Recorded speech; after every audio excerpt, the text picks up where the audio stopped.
Have you ever been told to do something you knew was wrong? Something that went against everything you believe? Now imagine, the price for saying no was a fiery furnace. Long ago, in the great city of Babylon, King Nebuchadnezzar built a massive golden statue. Order of King Nebuchadnezzar! He commanded that when the music played, horns, flutes, lyres, all people must fall down and worship it. But 3 young men, Shadrach, Meshach, and Abednego, refused. They stood tall while thousands bowed. They didn't bow? Even with everyone else doing it? No, little one. They would not bow to any idol.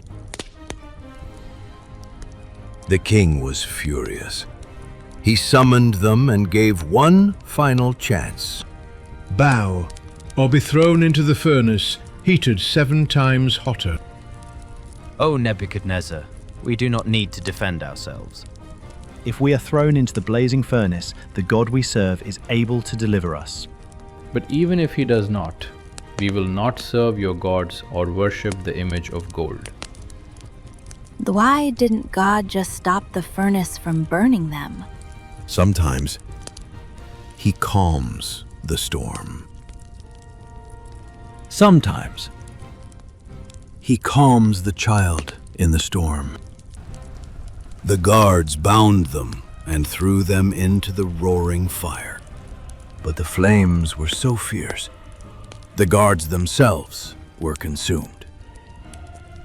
Yet inside the furnace, the king looked and saw not 3 men, but 4, walking around, unbound, unharmed.